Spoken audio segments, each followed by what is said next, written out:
C'était une bonne idée, mais j'ai pas aimé.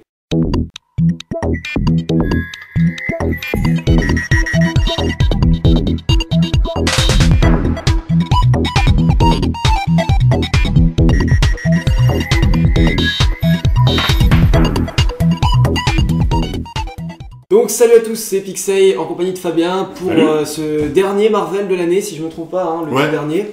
Marvel de chez Sony par contre, pas du MCU.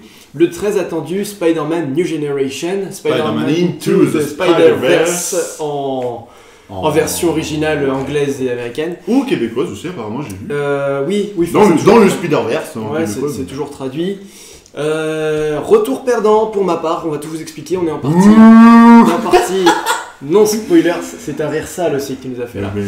Donc retour perdant, on va vous expliquer, on est en partie non spoiler et on va tout démarrer. Alors, réalisation, Fabien, je te demande les noms parce que alors, pas du tout remarqué film d'animation américain en relief réalisé par Peter Ramsey, par Bob Persichetti et Ridley Rothman. Voilà, comme ça, on est très avancé. Alors, c'est un film donc, qui sort en fin d'année, rude concurrence hein, quand même, on peut le dire, avec le Grinch, Astérix, entre autres dans l'animation, et seulement dans l'animation, parce qu'après il y a encore d'autres trucs en concurrence, il va y avoir Aquaman... Il reste de l'animation après ça non, mais s'il y aura un peu Mary Poppins dans un certain sens, mais c'est tout. Il y en a beaucoup quand même dans le film, paraît-il. Et de la 2D, en plus de la 2D vraiment dessin animé. Enfin, voilà, peu importe, mais disons quand même que le film fait quand même face à une certaine concurrence. Je vais voir comment il s'en sort, enfin je suis un peu curieux. Alors, pour ma part, déjà résumé, donc on est dans l'univers du Spider-Man qu'on connaît. Et il y a un bouleversement, il y a une araignée qui débarque et qui pique un jeune adolescent qui s'appelle Miles Morales et qui découvre ses pouvoirs de Spider-Man qui sont un peu différents, un petit peu similaires à celui de Spider-Man. Et à partir de là, un méchant qu'on connaît pour les fans de l'univers Spider-Man, qui est le Caïd, a en fait une machine qui bouleverse les dimensions et donc ça crée des collisions de dimensions qui font apparaître dans notre dimension tous les Spider-Man des autres univers. Donc il y a Spider-Man noir, il y a une fille manga qui s'appelle Penny Parker avec son robot Spider-Man, il y a Peter Parker, il y a une chier, excuse-moi mais c'est vraiment le mot que j'utilise, il y a une chier de Peter Parker qui débarque jusque dans la scène post-générique. Voilà. Très bon petit résumé de la part de Pixel forcément. Donc voilà, je te laisse commencer sur ton avis, parce que moi après, je pense qu'on risque de pas mal être en désaccord. Alors là par contre, il va falloir que tu m'expliques, parce que je ne comprends pas ton retour perdant. Pas trop fort qu'on ne sature pas le micro, attention. Voilà, je ne comprends pas. Moi, vous l'avez vu sur la miniature, le petit mot ensemble. Tu mettras la traduction pour ceux qui parlent pas anglais quand même. Incroyable. Incroyable, voilà. Moi, c'est un super bon retour positif, retour gagnant. J'en attendais pas grand chose de ce Spider-Man Into the Spider-Verse. Parce que New Generation, c'est un peu dégueu. C'est pas trop mal décrit dans le film. Je préfère Into the Spider-Verse. Par rapport à Miles Morales, effectivement, c'est la nouvelle génération. Si, quand même. Ouais, vite fait. Enfin bref. Moi, gros retour positif. Le film en a mis plein les yeux. J'ai kiffé de ouf. J'ai trouvé l'histoire super intéressante. Quand t'es un fan de Spider-Man, quand tu connais les comics, quand tu connais tout ce qui se fait dans le multivers, et pas forcément que dans Spider-Man, parce que le multivers tape aussi dans d'autres super-héros, mais quand tu connais que pour Spider-Man, je trouve que ce film est une véritable ode, un véritable hommage réussi à l'univers Spider-Man et au Spider-Verse. Je trouve que tous les personnages qui sont introduits, qu'on connaît déjà pour la plupart des héros, mais qu'on connaissait déjà avant et qu'on découvre aussi, parce qu'il y a certains personnages que je connaissais pas, comme certaines versions de Spider-Man, et je trouve qu'ils sont super bien réussis. Je pense à l'humour qui est bien calibré, qui est pas trop. Il est pas omniprésent. Il est pas omniprésent, mais il est bien calibré comme on aime. L'animation est juste dingue. Moi, c'est ce que je retiens. L'animation, visuellement, c'est juste incroyable. J'ai trouvé le film et. Moi, je vais mettre un carton rouge là-dessus. Désolé, mais non. Je trouve le film vraiment bouleversant visuellement. Il m'a fait un peu rappeler dans un sens Doctor Strange, donc en version animation, mais dans le sens où tu t'en prends plein les yeux. Et. Ouais, non, mais non. Je vois où tu veux en venir, mais. Ouais, non, je dis rien, mais je vois où tu veux en venir, mais. Doctor Strange a fait bien mieux. Mais... c'est de l'animation, donc c'est pour ça que je dis que c'est comparable, mais dans un certain sens. Ouais, bon, pourquoi pas. Et voilà, j'ai trouvé. L'histoire aussi, je l'ai trouvé vraiment bien calibrée, vraiment aux petits oignons. Franchement, va falloir que tu m'expliques pourquoi il y a un retour perdant. Non, mais je te le dis. Voilà, pour moi c'est un bon petit coup de cœur. J'en attendais pas grand chose, je l'attendais un petit peu quand même, parce que là sur la fin d'année, on arrive sur Aquaman, Marvel, etc. J'en attendais pas grand-chose.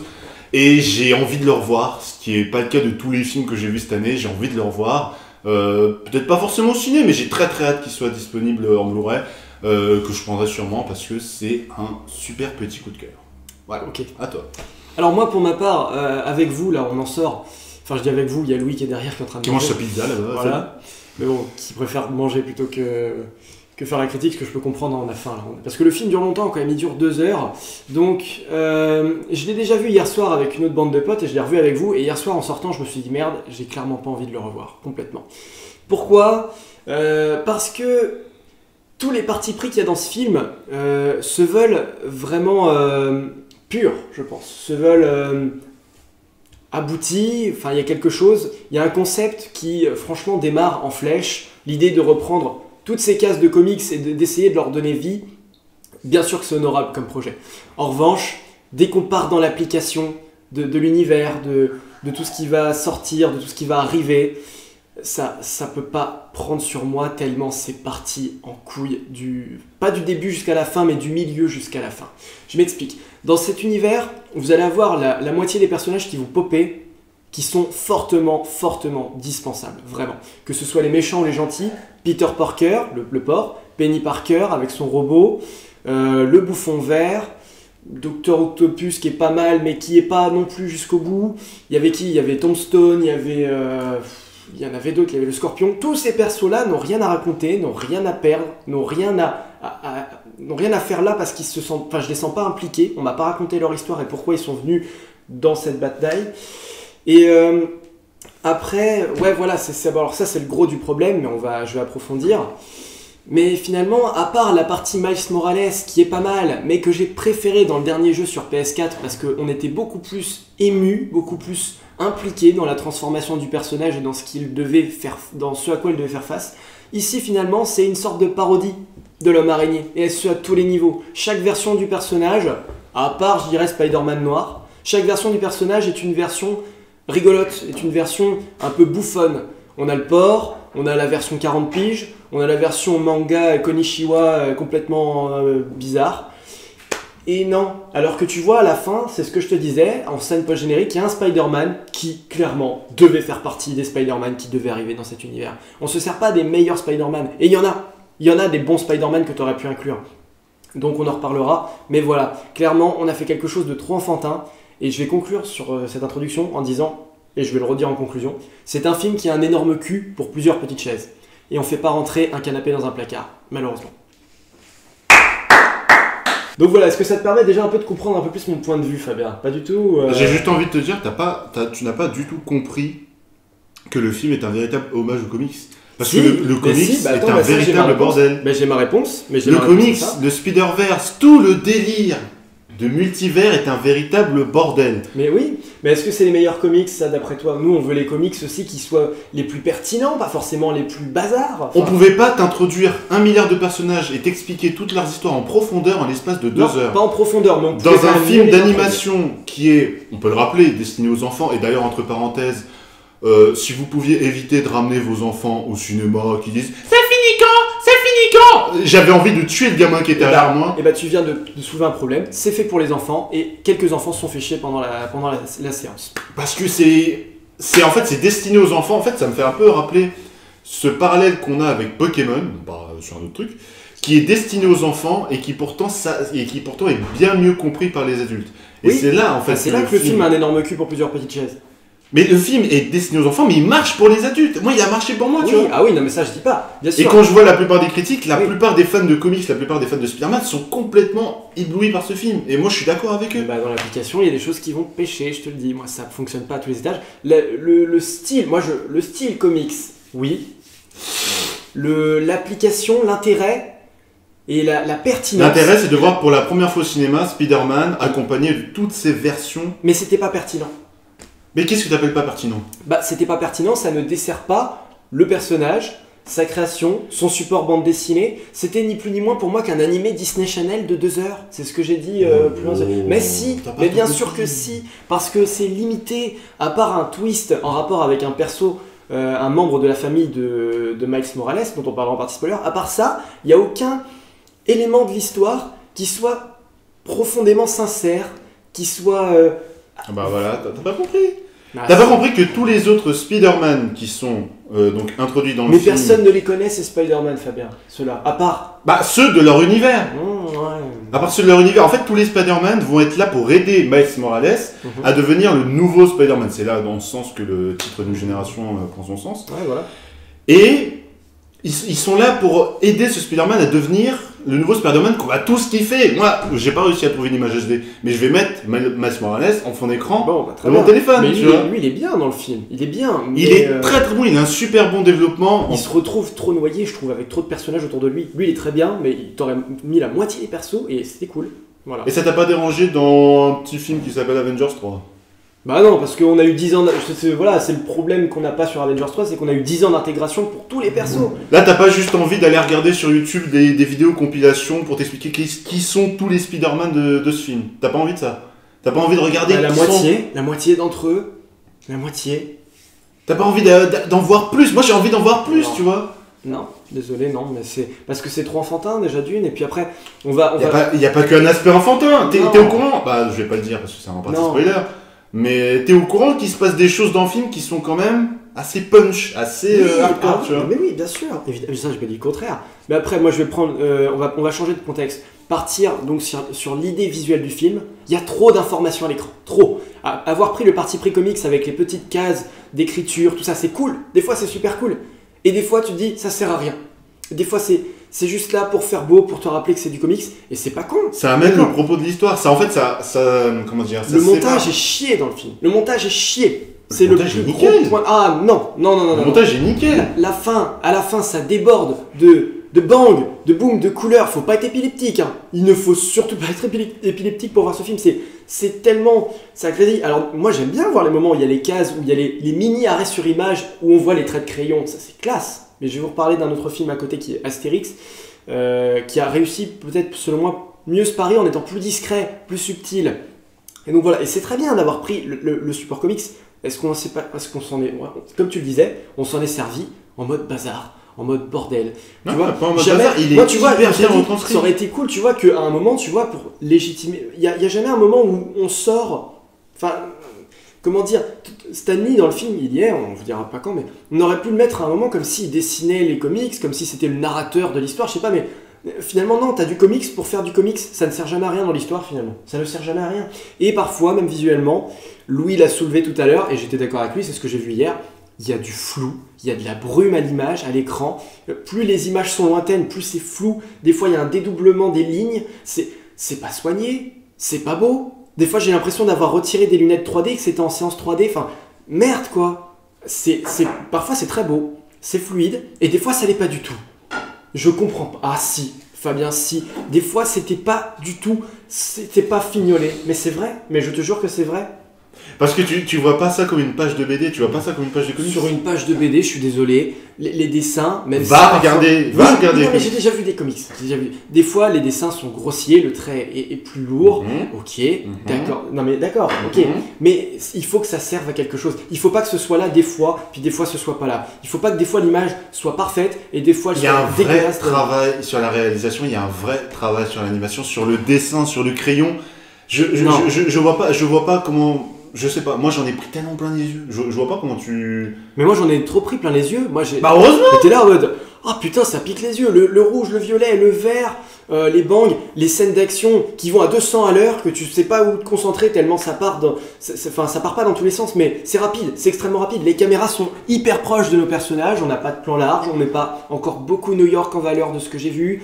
La fin se situe dans un réacteur dimensionnel où t'as des trucs qui popent de partout, t'as un immeuble qui pop, t'as un bus, pas en dessin animé comme ça, si. c'est trop, il y a trop de choses. Ça rend trop bien. Il y a trop de choses. Et ça t'a pas dérangé dans Doctor Strange qu'il y en avait plein partout? Mais non, parce que Doctor Strange c'était de la magie, c'était des trucs où on assumait. T'avais pas des images épileptiques comme ça qui te sortaient de n'importe où elles étaient plus travaillées en termes de lumière. Forcément, c'était en réaliste. En animation, ils pouvaient pas te retranscrire une lumière parfaite. Bah, tu vois les Pixar, tout ça, ils y arrivent très bien. Mais les Pixar partent pas autant en couilles. Et Astérix aussi, il arrive très bien. Donc voilà, je vous l'ai dit, juste pour finir, on va bientôt terminer. Bah, t'es pas allé le voir, t'as raté, tant pis pour toi. Mais juste pour terminer, on va bientôt terminer la partie spoiler. Moi, je vous le disais, Astérix qui rend aussi hommage à la BD plus que jamais. Hein. Vraiment celui-là, Louis pourra te le dire, hein, on était d'accord là-dessus. T'as une séquence en 2D dans Astérix qui est au trait et au crayon de Uderzo, c'est magnifique, c'est juste super bien servi dans l'histoire parce que ça a du sens. Il y a des références à Uderzo, hein, l'histoire de Astérix avec Panoramix qui cherche à transmettre le flambeau, bah, c'est Uderzo qui cherche à transmettre son bébé à des nouveaux créateurs, à Alexandre Astier, à ceux qui font les BD, enfin voilà. Ça c'était un hommage à la BD, ça c'était sincère. Là, à part Stan Lee et son petit message d'adieu, mais il y a rien, les gars, c'est un animé, avec de la BD un peu à droite à gauche, comme on en retrouve sur je sais pas, sur France 3, avec les Avengers, machin. Oh, sur France 3, t'as vu de l'animation qu'il y a sur France 3, t'es ouf. Elle est pas bien, enfin je veux dire, elle est pas, bien sûr qu'elle est meilleure sur Spider-Man New Generation, mais voilà vers quoi on se situe, plus que vers du vrai animé, qui soit sincèrement incroyable, voilà. Je te laisse terminer si t'as d'autres choses à dire en partie non spoiler, moi après il va falloir spoiler, parce que sinon... Oh là là, je vois pas... Ou alors, pour moi, t'as vraiment pas compris. Non, mais si, j'ai compris. Si. Non, mais après, l'histoire se comprend. Le montage, il est surchargé. Enfin, moi, j'ai trouvé le montage nickel, en fait. Pas un seul instant, je me suis dit, ah, ça, j'ai pas compris, ça, j'ai pas compris. Tout est clair. Oui, tout est bien lisible. J'ai pas dit que tout n'était pas clair. Visuellement, je parle. Ouais, visuellement, en personnage, en pouvoir. C'est pareil, les pouvoirs de Miles Morales, j'en parle pas. Mais jamais on t'explique pourquoi il y a ces pouvoirs-là. D'où ça vient? Bah c'est l'araignée. Bah c'est l'araignée. Toi t'es avec nous, t'es pas avec nous. Hein. Merci lui. Oui non mais d'accord, mais depuis quand les pouvoirs de Spider-Man, on n'est pas obligé de tous te les expliquer. Vous avez pas compris ce que je voulais dire. Enfin toi peut-être un peu. Mais il fait des trucs avec son corps que aucun Spider-Man ne sait faire. Pourquoi? Ça n'a pas été raconté. Je sais pas. Alors d'accord, l'araignée, je sais d'où elle vient, je sais ce qui s'est passé et tout, mais c'est pas exploré. C'est pas exploré. Pourquoi? Parce qu'on a trop de personnages. C'est tout. Donc voilà. Est-ce qu'on peut terminer là, Fabien, ou tu veux rajouter autre chose Non, moi je veux rajouter que tu n'as pas tout compris, mais bref, on a compris. Je voulais rajouter aussi que la soundtrack tu t'es mis à ma place, excellente. En fait, pour moi, je pars du principe que tu n'as pas tout compris sur le film, sur le message du film. Dis-moi ce que j'ai pas compris. Que le film, quand tu te mets à la place d'un dessinateur, c'est un film qui est très réussi en fait. J'ai déjà vu d'autres supports sur lesquels c'était mieux fait, je te le répète, Fabien, je suis désolé. C'est pas une question de compréhension, c'est une question que j'ai déjà vu mieux.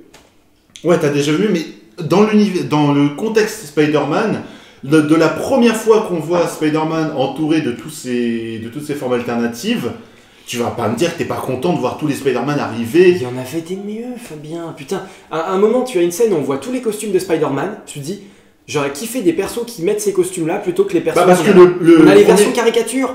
Non, c'est con. Enfin, parce que le premier Spidey n'est pas là. Forcément. Et qu'on développement principal là. Bon. On va arrêter la vidéo là, donc... Non, parce que j'ai encore deux choses à dire. Alors, déjà. Excuse-moi. Du coup, j'ai oublié. Non, la soundtrack, voilà. Ouais. La soundtrack que j'ai trouvé excellente. J'ai rien à lui reprocher, j'avoue. Au niveau... ça tape un peu du rap US, ça tape des sons bien connus. J'ai surkiffé, je vais juste aller me télécharger ça dès que je rentre. Et puis, un dernier truc, c'est... au niveau de l'apparition des personnages, même de tous les vilains, ça m'a vraiment pas dérangé qu'on n'ait pas, parce qu'on a donc plusieurs vilains qui sont donc introduits sur ce film, ça m'a vraiment pas dérangé, parce que par exemple, je vais le dire rapidement, c'est un petit spoiler, on voit le super bouffon vert, on le voit au début et après on le voit plus, mais ça m'a pas dérangé tant que ça. Moi si ça m'a dérangé. Mais bon. Ça m'a pas dérangé, puisque dans le cadre d'un multivers, dans le cadre où t'as un bordel pas possible, quand tu vois, là je prends par exemple aussi DC Comics, on parle sur un autre truc, mais DC Comics, quand t'as tous les personnages qui se ramènent, c'est un vrai bordel visuellement, mais pourtant tu comprends tout, c'est compréhensible, et tu kiffes de voir tous les persos se taper sur la gueule, c'est ça qui est trop bien, c'est ça que tu vois aussi dans Avengers 3. On va en reparler en partie spoiler, parce qu'avant que la vidéo ne se coupe, mais justement moi j'ai des questions à ce propos, et toi tu vas y répondre, mais le film ne va pas apporter de réponse. Donc, on se retrouve tout de suite après donc pour la prochaine vidéo, en partie spoiler. Sur ce allez le voir, ne l'écoutez pas, allez le voir. Je ne vais pas déconseiller le film, moi je ne vais pas déconseiller le film en soi, juste que moi, non, j'ai été déçu, c'est tout, voilà. Mais bon, partie spoiler conclue, partie non spoiler conclue, on se retrouve dans la partie spoiler. À tout à l'heure.